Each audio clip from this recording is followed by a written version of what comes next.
Hi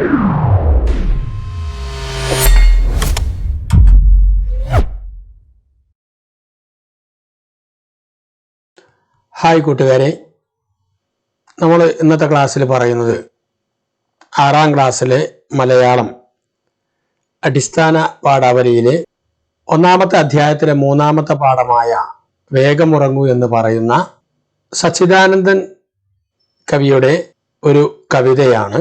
താരാട്ടുപാട്ടിൻ്റെ താളവും സൗന്ദര്യവും ഉൾക്കൊള്ളുന്ന കവിതയാണ് വേഗമുറങ്ങൂ എന്ന് പറയുന്ന ഈ കവിത.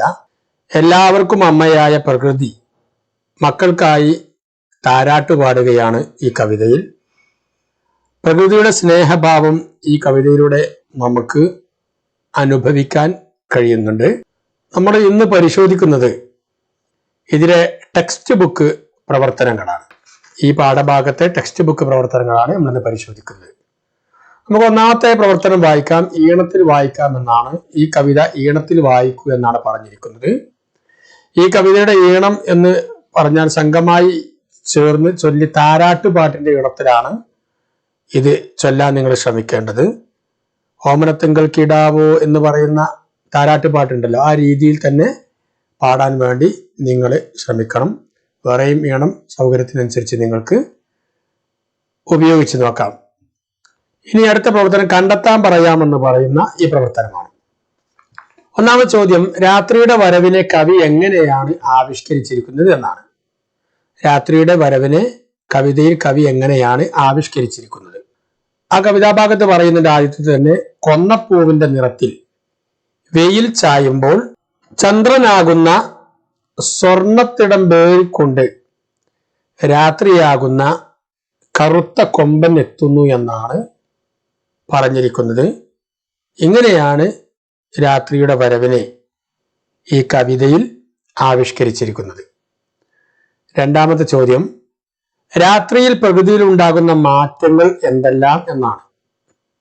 രാത്രിയാകുമ്പോൾ പ്രകൃതിയിൽ മാനും മുയലുമെല്ലാം ഉറങ്ങി ഓളങ്ങൾ അറക്കിക്കൊണ്ട് ആറും കടലും, ആറ് എന്ന് പറഞ്ഞാൽ പുഴ എന്നാണ്, ആറും കടലുമെല്ലാം ശാന്തമാകുന്നു. മീനുകൾ മിഴിപൂട്ടി എന്ന കണ്ണ് പൂട്ടി, അതായത് ഉറങ്ങുന്നു എന്നർത്ഥം. പക്ഷികള് പാട്ടു നിർത്തി കൂട്ടിലേക്ക് മടങ്ങുന്നു. അക്ഷരങ്ങൾ പുസ്തകത്താളുകളിൽ മയങ്ങി, അതായത് വായനക്കെ നിർത്തി എന്നാണ് ഉദ്ദേശം. ഇങ്ങനെ പ്രകൃതി ഒന്നാകെ ഉറങ്ങുന്നു എന്നാണ് രാത്രി പ്രകൃതി ഉണ്ടാകുന്ന മാറ്റങ്ങളെ കുറിച്ച് കവിതയിൽ പറയുന്നത്. അടുത്ത ചോദ്യം, മകളുടെ ഉറക്കത്തിന് അമ്മയായ പ്രകൃതി ഒരുക്കുന്നത് എന്തെല്ലാമാണ് എന്നാണ്. മകളുടെ ഉറക്കത്തിന്, മകൾ എന്ന് പറയുന്നത് നമ്മളാണ്, അമ്മയായ പ്രകൃതി ഒരുക്കുന്നത് എന്തെല്ലാമാണ് എന്നാണ്. മകൾ ഉറങ്ങുമ്പോൾ കിനാവിൽ വർണ്ണക്കാഴ്ചകൾ നിറയും.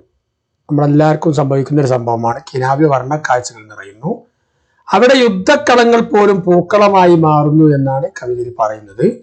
പ്രകൃതിയാകുന്ന അമ്മ സ്നേഹനിലാവ് പൊഴിച്ച് എപ്പോഴും കൂടെ ഉണ്ടാകും, പുലരുന്നത് വരെ കൂടെ ഉണ്ടാകും. അപ്പോൾ വറ്റിയ പുഴകളിലെല്ലാം വെള്ളം നിറയുന്നതായി നമുക്ക് തോന്നും.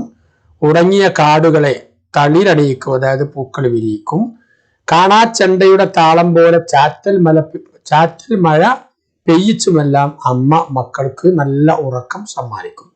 അതായത് നല്ല കിനാക്കളും നല്ല സ്വപ്നങ്ങളും അതുപോലെ തന്നെ ഒക്കെ നൽകിക്കൊണ്ടാണ് പ്രകൃതി നമ്മളെ പ്രകൃതിയാകുന്ന അമ്മ നമ്മളെ ഉറക്കത്തിന് സഹായിക്കുന്നത്. ഇനി ആശയം വിശദീകരിച്ച് എഴുതൂ എന്നാണ് അടുത്ത ചോദ്യം. 3 കാര്യങ്ങൾ എഴുതാനുണ്ട്.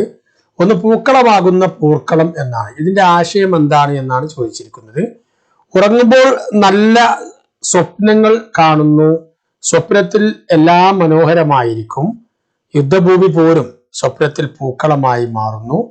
ദുസ്വപ്നങ്ങളില്ലാത്ത സുഖകരമായ ഉറക്കമാണ് പ്രകൃതി നമുക്ക് നൽകുന്നത്. ഇതാണ് പൂക്കളമാകുന്ന പൂർക്കളം എന്നതിൻ്റെ ആശയം. അടുത്തത്, അമ്മയില്ലാത്തവർക്ക് അമ്മയാകുന്ന നിലാവ്. എന്താണ് ഇതിന്റെ ആശയം എന്നാണ്. നിലാവ് നമ്മുടെ മനസ്സിന് നല്ല ശാന്തിയും സാന്ത്വനവും ഒക്കെ നൽകുന്ന ഒരു സംഭവമാണ്. നിലാവത്തിരിക്കാൻ നമുക്കൊക്കെ താല്പര്യമാണല്ലോ.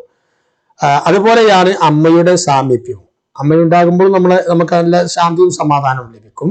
പ്രകൃതിയാകുന്ന അമ്മ ചുരത്തുന്ന പാൽനിലാവ് മക്കൾക്കെല്ലാവർക്കും സ്നേഹസാന്ത്വനമായി എല്ലായിടത്തും പരന്നൊഴുകുന്നു എന്നാണ് അമ്മയില്ലാത്തവർക്ക് അമ്മയാവുന്ന നിലാവ് എന്നതിന്റെ ആശയം. അടുത്തത് കാറ്റിൻ ചുമലിലെ കാണാച്ചണ്ട എന്നാണ്. എന്താണ് ഇതിന്റെ ആശയം എന്ന് ചോദിച്ചാൽ, കാറ്റിനോടൊപ്പം എത്തുന്ന പലതരം ശബ്ദങ്ങളെയാണ് കാണാച്ചണ്ട എന്നതുകൊണ്ട് കവി ഉദ്ദേശിക്കുന്നത്.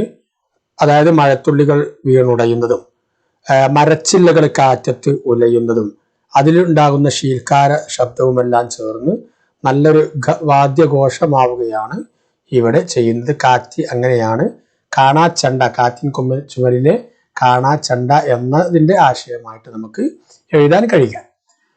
അടുത്ത ചോദ്യം വിശകലനം ചെയ്യാം എന്ന് പറയുന്ന ഈ ഭാഗമാണ്. കൊന്നപ്പൂ പോലെ ചായുന്ന വെയിൽ. വെയിലിനെ കൊന്നപ്പൂവായി സങ്കല്പിച്ചിരിക്കുന്നതിലെ പ്രത്യേകതകൾ കണ്ടെത്തൂ എന്നാണ് പറഞ്ഞിരിക്കുന്നത്. കൊന്നപ്പൂ പോലെ ചായുന്ന വെയിൽ, വെയിലിനെ കൊന്നപ്പൂവായി സങ്കല്പിച്ചിരിക്കുന്നതിലെ പ്രത്യേകതകൾ കണ്ടെത്തൂ. കൊന്നപ്പൂവിന് സ്വർണത്തിന്റെ നിറമാണുള്ളത്. നമുക്കറിയാം, കൊന്നപ്പൂ കണ്ടവരാണ് നമ്മൾ. അന്തിവെയിലിനും ഏകദേശം സ്വർണത്തിന്റെ നിറമാണ്. അന്തിവെയിൽ ചൂടി നിൽക്കുന്ന മരങ്ങളും അതുപോലെ തന്നെ മലകളും അതുപോലെ തന്നെ ആകാശവും ഒക്കെ കാണുമ്പോൾ പ്രകൃതി ഒന്നാകെ കൊന്നപ്പൂ തോരണം തൂക്കിയതുപോലെയാണ് കവിക്ക് തോന്നുന്നത്. അതുകൊണ്ടാണ് കൊന്നപ്പൂ പോലെ ചായുന്ന വെയിൽ എന്ന് വിശേഷിപ്പിച്ചിരിക്കുന്നത്. അടുത്തത് നിലാവിനെ അമ്മയായി സങ്കല്പിച്ചിരിക്കുന്നത് എന്തുകൊണ്ടാവാം എന്നാണ്. നിലാവിനെ അമ്മക്ക് പകരമായി അല്ലെങ്കിൽ അമ്മയായി സങ്കല്പിച്ചിരിക്കുന്നത് എന്തുകൊണ്ടാവാം? കുഞ്ഞുങ്ങൾക്ക് അമൃതാകുന്ന മുലപ്പാൽ ചുരത്തുന്ന അമ്മയുടെ സ്നേഹം പോലെയാണ് നമുക്ക് പാൽനിലാവ്.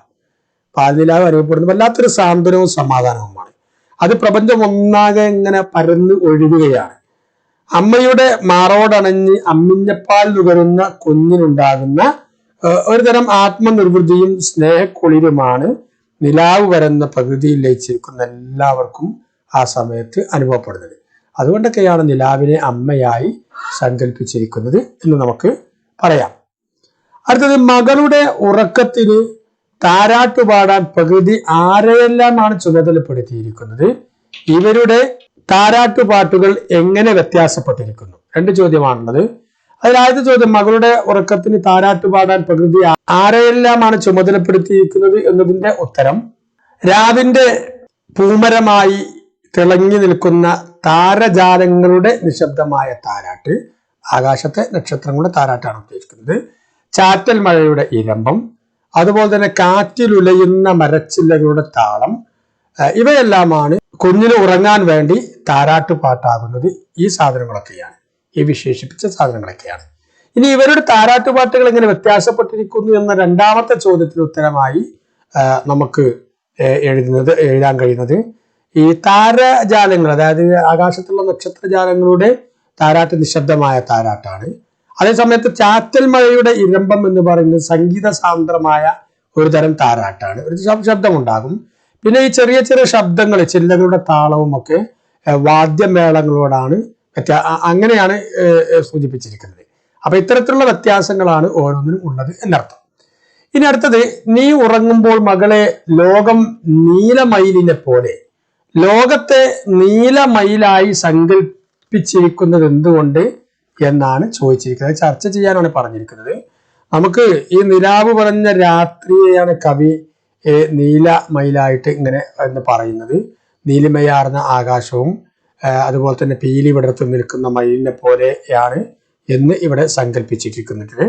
നിലാവും നക്ഷത്രങ്ങളും ചേരുമ്പോൾ ആകാശക്കാഴ്ച കൂടുതൽ മനോഹരമാകുന്നു. അതുകൊണ്ടാണ് അങ്ങനെ പറയുന്നത്. ഇടയ്ക്കിടെ അതുപോലെ തന്നെ മലനിരകളുടെയും വൃക്ഷതലപ്പുകളുടെയും നിഴൽ കൂടി ചേരുമ്പോൾ ഇതിന്റെ ഭംഗി കുറച്ചുകൂടി കൂടുന്നുണ്ട്. ഇതൊക്കെ വളരെ കൂടിച്ചേരുമ്പോഴാണ് നീ ഉറങ്ങുമ്പോൾ മകലെ ലോകം നീലമയിലിനെ പോലെ, ഭംഗിയുടെ ഒരു രൂപമാണ് നീലമയിൽ, എല്ലാം കൂടി ചേർന്ന് അതുപോലെ തന്നെയാണ് ലോകത്തെ നീലമയിലായി സങ്കല്പിച്ചിരിക്കുന്നത് എന്നാണ് നമുക്കിവിടെ അതിനെക്കുറിച്ച് പറയാൻ കഴിയുക. അടുത്ത ചോദ്യം വർണ്ണനയാണ്. കവിതയിലെ ആശയങ്ങളും പ്രയോഗങ്ങളും ഉൾപ്പെടുത്തി ഉറങ്ങുന്ന പ്രകൃതിയെക്കുറിച്ച് ഒരു വർണ്ണന തയ്യാറാക്കൂ എന്നാണ് പറഞ്ഞിരിക്കുന്നത്. അത്തരത്തിലുള്ള ഒരു പ്രകൃതി വർണ്ണന ഈ ചാനലിൽ വേറെ തന്നെ ഈ പാഠഭാഗത്ത് കൊടുത്തിട്ടുണ്ട്. അത് നമുക്ക് ഇങ്ങനെ എഴുതാം. അമ്പളിക്കലയാകുന്ന പൊന്തിടമ്പ് തലയിലേറ്റിക്കൊണ്ട് കറുകറുത്ത കൊമ്പനെ പോലെ രാത്രി കടന്നു വരുന്നു എന്ന് കവിതയുടെ ആദ്യ ഭാഗത്ത് പറയുന്നുണ്ട്. ഇവരെ തുറന്നു പറയുന്നത് മാനും മുയലും ഉറങ്ങിക്കഴിഞ്ഞു. അതുപോലെ തന്നെ കാടും ആറും കടലുമെല്ലാം ശാന്തമായി കഴിഞ്ഞിരിക്കുന്നു. മീനുകൾ മിഴിപൂട്ടി ഉറങ്ങാൻ തുടങ്ങിയിരിക്കുന്നു. സൂര്യൻ കായലിനപ്പുറം മറയാൻ തുടങ്ങിയിരിക്കുന്നു. പാട്ട് നിർത്തി പക്ഷികളൊക്കെ അവരവരുടെ കൂട്ടിലേക്ക് മടങ്ങാൻ തുടങ്ങിയിരിക്കുന്നു. അക്ഷരം പോലും മടക്കത്തിലാണ് എന്നാണ് പറയുന്നത്. നീലമയിലിനെ പോലെ പീലി വിരിച്ച് സ്വപ്നങ്ങൾക്ക് നെയ്തുകൊണ്ട് ലോകം ഉറക്കത്തിന് കൂട്ടായിരുന്നു. അതൊക്കെ കണ്ടുകൊണ്ട് നിലാവ് അതിനൊക്കെ അമ്മയെപ്പോലെ തഴുകിക്കൊണ്ട് ഇതിനൊക്കെ ഉറക്കുകയാണ്. ഇങ്ങനെയൊക്കെയാണ് കവിതയിലെ ഈ ആശയങ്ങളും പ്രയോഗങ്ങളൊക്കെ ഉൾപ്പെടുത്തിക്കൊണ്ട് വേണമെങ്കിൽ നമുക്ക് പ്രകൃതിയെ വർണ്ണിക്കാൻ വേണ്ടി കഴിയുന്നത്. ഇനി അടുത്ത ചോദ്യമാണ്, ഒരു രംഗാവിഷ്കാരം തയ്യാറാക്കാൻ പറഞ്ഞിരിക്കുന്നത്.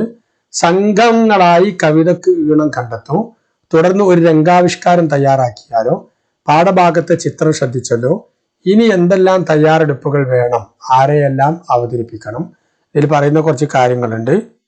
കാട്, അതുപോലെ തന്നെ ആനയായെത്തുന്ന രാത്രി, ഉറങ്ങുന്ന കുട്ടി, വിടരുന്ന പൂമരം, നിലാവായെത്തുന്ന മാലാഖ. പശ്ചാത്തലത്തിൽ കവിത ഈണത്തിൽ ചൊല്ലി അവതരിപ്പിക്കാൻ പ്രത്യേകം ശ്രദ്ധിക്കുമല്ലോ എന്നാണ് പറഞ്ഞിരിക്കുന്നത്. കവിത ഈണത്തിൽ ചൊല്ലാൻ കഴിവുള്ള കുട്ടികൾ ഒരു ഗ്രൂപ്പായിട്ടിരുന്ന് ആ കവിത ഇങ്ങനെ ചൊല്ലാം. അപ്പൊ അതിനനുസരിച്ച് കവിതാ സന്ദർഭങ്ങളിൽ അഭിനയിക്കാൻ മറ്റൊരു ഗ്രൂപ്പിനെ, ഈ കാടും ഈ കാര്യങ്ങളൊക്കെ അഭിനയിക്കാൻ വേണ്ടി മറ്റൊരു ഗ്രൂപ്പ് കൂട്ടരെ നമ്മൾ തയ്യാറാക്കി നിർത്തുക. കൊന്നപ്പൂ പോലെ വെയിൽ ചായുന്നതും പരക്കുന്നതും, രാത്രി അമ്പലത്തിടമ്പ് കടന്നു വരുന്നതും, മാനും മുയലും ഉറങ്ങുന്നതും, കാടും കടലും ഒക്കെ ശാന്തമാകുന്നതും എല്ലാം ഭംഗിയായി അഭിനയിക്കുക. ടീച്ചറെ നിർദ്ദേശം വേണമെങ്കിൽ അതിൽ തേടുക. കഥാപാത്രങ്ങളായി ഉറങ്ങുന്ന കുട്ടിയെ നമുക്ക് ഉണ്ടാക്കാം. പൊൻതിടമ്പേന്തി വരുന്ന കൊമ്പനാന കഥാപാത്രമായി വരാം. ഉറങ്ങുന്ന മാനും മുയലും ഒക്കെ കഥാപാത്രമായി വരാം. ശാന്തമായി ഒഴുകുന്ന കാടും മാറും കടലും, കടലിൽ മറയുന്ന സൂര്യനും, ചേക്കേറി പറക്കുന്ന പക്ഷികളും, പാട്ടുപാടുന്ന പുഴയും, ചാറ്റൽ മഴയും ഒക്കെ കഥാപാത്രമായി ഇതിൽ വരാം. ഇങ്ങനെ നല്ലൊരു രംഗാവിഷ്കാരം നമുക്ക് തയ്യാറാക്കാൻ വേണ്ടി സാധിക്കും. ഇനി അവസാനമായി പറയുന്നത് കവിതകൾ അവതരിപ്പിക്കാവുന്ന ഭാഗമാണ്. കടമനിട്ടയുടെയും സച്ചിദാനന്ദയും ഒക്കെ കവിതകൾ ശേഖരിച്ച് ക്ലാസ്സിൽ ചൊല്ലി അവതരിപ്പിക്കാനാണ് പറയുന്നത്. കൂട്ടുകാരെ, നമുക്ക് ഇവരുടെയൊക്കെ ഈ മഹാന്മാരായ കവികളാണ്. ഇവരുടെയൊക്കെ കവിതകൾ ധാരാളമായി നമുക്ക് കിട്ടും. ഇതൊക്കെ ശേഖരിച്ചുകൊണ്ട് ഈണത്തിനും താളത്തിലും ഒക്കെ ക്ലാസ്സിലൊരു മത്സരമായൊക്കെ ഇത് സംഘടിപ്പിക്കാം.